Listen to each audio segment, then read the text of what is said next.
ये तो बहुत ही विकट समस्या हो गई। जब से ट्यूबलेस टायर आए तब से इन बेचारों का धंधा आधा हो गया। अब तो हेयर कटिंग वाले रोबोट भी आ गए हैं, बेचारे थूक मसाज कैसे कर पाएंगे। राम सिया की करण कहानी,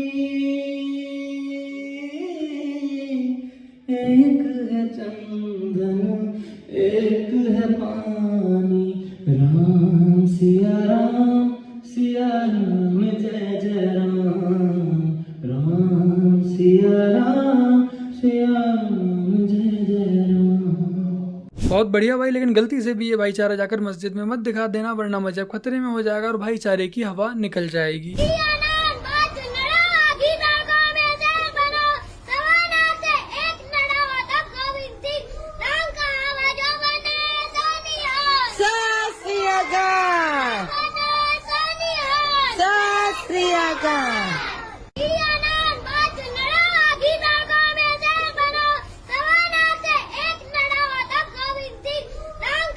ये है आपकी असली संस्कृति, ना कि जोकर बनकर घूमते फिरो। इस बच्चे के माता पिता को मेरा नमन है।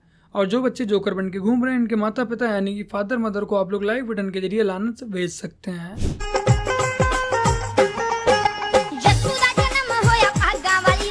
I love you, Jesus, happy birthday, Jesus.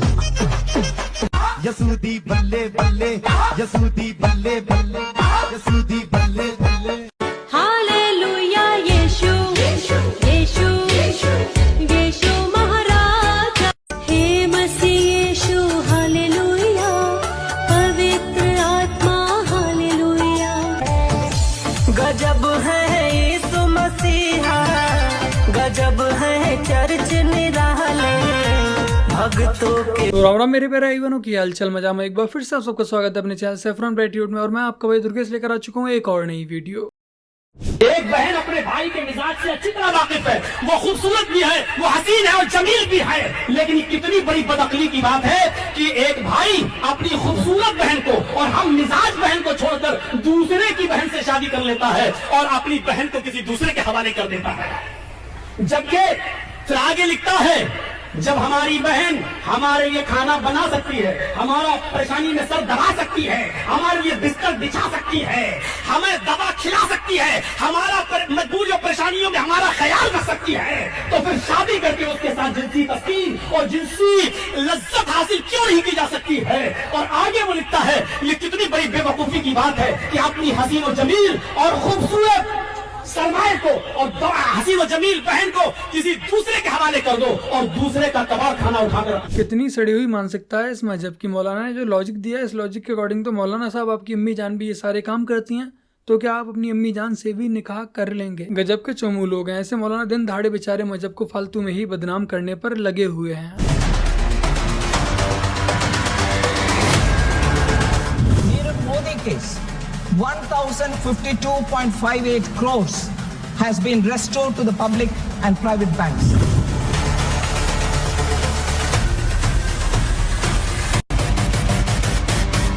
कल हमने जो वीडियो बनाई थी, जिस वीडियो में बात करी थी कि विजय माल्या, नीरव मोदी, मेहुल चौकसी जैसे लोगों को कांग्रेस पार्टी ने कैसे बार बार उन्हें लोन दिलवाया। और जब तक कांग्रेस की सरकार थी तब तक इस तरह के सारे भगौड़े मौज काट रहे थे। देश की आम जनता के पैसे लूटने के लिए बहुत ही अच्छे से चल रहा था। लेकिन जैसे ही बीजेपी सरकार सत्ता में आती है और उन पर कार्रवाई करती है, अब ये सारे के सारे देश छोड़कर भाग जाते हैं। और जब मैं इस टॉपिक पर रिसर्च कर रहा था, तो मैंने विजय माल्या के कुछ ट्वीट देखे, जो कि आपको आपकी स्क्रीन पर देख रहे होंगे। इस ट्वीट में विजय माल्या लिखता है, डेट रिकवरी ट्रिब्यूनल ने किंगफिशर एयरलाइंस के कर्ज को 6,203 करोड़ के रूप में आंका, जिसमें 1,200 करोड़ का ब्याज शामिल है। वित्त मंत्री ने संसद में घोषणा की कि ईडी के माध्यम से बैंकों ने मुझसे 14,131.60 करोड़ की वसूली की है, जबकि यह 6,203 करोड़ के न्यायिक कर्ज के मुकाबले है। जब तक ईडी और बैंक कानूनी रूप से यह सिद्ध नहीं कर सकते कि उन्होंने तय कर्ज से दोगुना वसूली कैसे की, मुझे राहत पाने का अधिकार है और मैं इसे हासिल करने की कोशिश करूंगा। और फिर इसके अगले ट्वीट में विजय माल्या लिखता है कि मैंने किंगफिशर एयरलाइन के लोन के गारंटर के रूप में अपनी जिम्मेदारियों के बारे में जो कुछ भी कहा है, वह कानूनी रूप से सत्यापित किया जा सकता है। इसके बावजूद मेरे खिलाफ तय कर्ज से अधिक 8,000 करोड़ वसूले जा चुके हैं। और जब विजय माल्या ने ये ट्वीट किए हैं, तो ये बहुत बड़ी बात है, क्योंकि हमारे विजय माल्या वैसे आमतौर पर ट्वीट नहीं करते हैं, वो सिर्फ होली दिवाली फेस्टिवल्स पर ही ट्वीट करते हैं। बट इस बार विजय माल्या ने बिना किसी फेस्टिवल के ट्वीट किया है, तो मुझे लग रहा है कि समस्या विकट है। बाकी का विजय माल्या साहब से ये कहना चाहूंगा कि ये सब तो तुम्हें भारत छोड़कर भागने से पहले सोचना चाहिए था।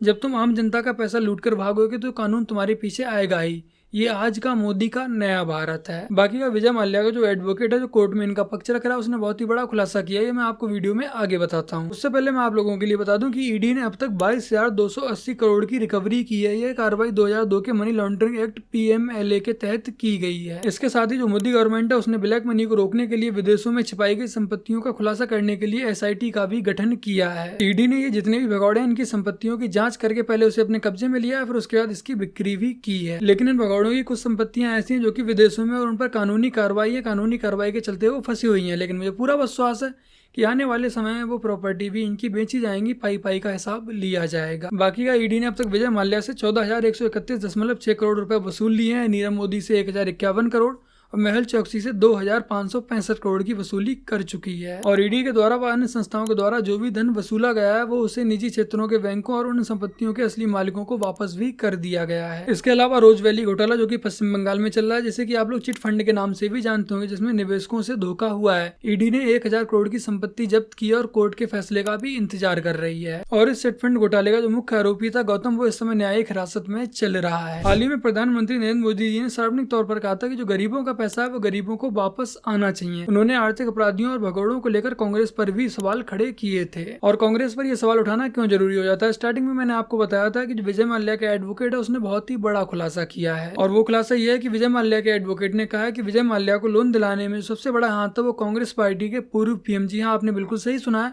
पूर्व प्रधानमंत्री इसमें शामिल थे। अब आप लोग सोच ही सकते हैं कि कितने बड़े स्तर पर ये भ्रष्टाचार का खेल चल रहा था। और ये सारी की सारी बातें मैं अपनी तरफ से मनगढ़ंत नहीं कह रहा हूँ, यहाँ पर ये आप लोग साफ साफ अमर उजाला का आर्टिकल देख सकते हैं। लेकिन अंत में मैं यही कहना चाहूंगा कि भला वो हमारा व आपका जो हमने बीजेपी को मोदी सरकार को सत्ता में बिठाया, वरना ये खेल जनता को लूटने का ऐसे ही चलता रहता। कुल मिलाकर मोदी सरकार का विजन और वादे सिर्फ बातों तक ही सीमित नहीं है। आज हमारे देश का लूटा हुआ पैसा काफी हद तक वापस आ चुका है और कंटिन्यू वापस आ रहा है। वैष्णवजन तो तीन कहिए जे पीड़ पड़ाई जानी रे, वैष्णवजन तो तीन कहिए जे पीड़ पड़ाई जानी रे, बड़ दुखे उपकार करे तो ये मन अभिमान ना आनी रे। एक ये भी मुस्लिम है, एक हमारे देश के जिहादी भी हैं जिनकी सोच कुछ इस प्रकार से है।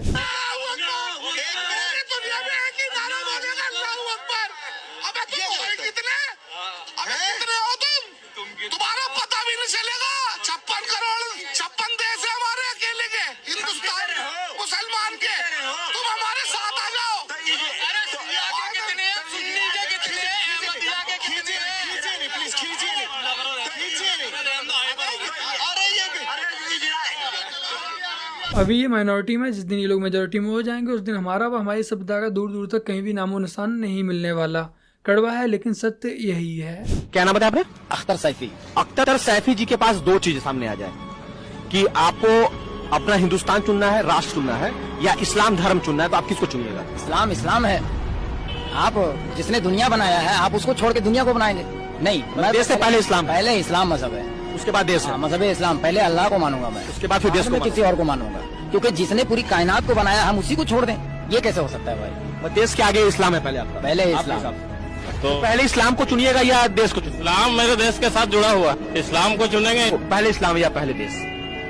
पहले इस्लाम में होगा। पहले इस्लाम होगा। चलिए कोई बात नहीं। देखा ना आप लोगों ने मुस्लिम कितने देशभक्त होते हैं। इनकी वफादारी पर हमें और आपको कभी भी शक नहीं करना चाहिए। दूध मत पीना पैकेट वाला, मत पीना, ये मेरी पर्सनल एडवाइस है तुमको, दूध मत पीना पैकेट, पीना ही मत। सर एक पर्सनल एडवाइस मैं भी देता हूँ आपको, आप हिस्ट्री टीचर हो तो बच्चों को हिस्ट्री पढ़ाओ। बच्चों ने आपको हिस्ट्री पढ़ाने की फीस दी है, ना कि फियर मॉन्गरिंग करने की। चलो आर्ग्यूमेंट सुनते हैं। उसमें वो प्रिजर्वेटिव्स मिले हुए हैं, जो डेड बॉडी को प्रिजर्व करने के लिए जो इस्तेमाल करते हैं उसी को डालते हैं दूध में। बहुत डेंजरस है, बहुत।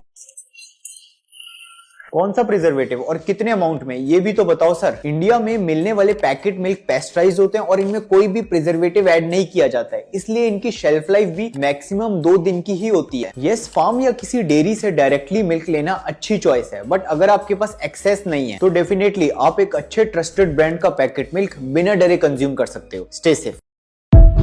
बताओ कितनी गलत बात है, आजकल के छोकरे आकर राजा साहब को ज्ञान देकर चले जा रहे हैं। तो बस मेरे प्यारे भाई बहनों, आज की अपनी इस वीडियो में इतना ही। वीडियो को लाइक शेयर कमेंट और अपने इस चैनल को सब्सक्राइब ऐसे कर लीजिएगा कल वाली वीडियो को आप लोगों ने नहीं देखा तो यहाँ पर क्लिक करके इस वीडियो को भी पूरा अवश्य देखिएगा। चलिए जल्द मिलते हैं एक और नई वीडियो के साथ, तब तक के लिए जय हिंद, वंदे मातरम, जय श्री राम।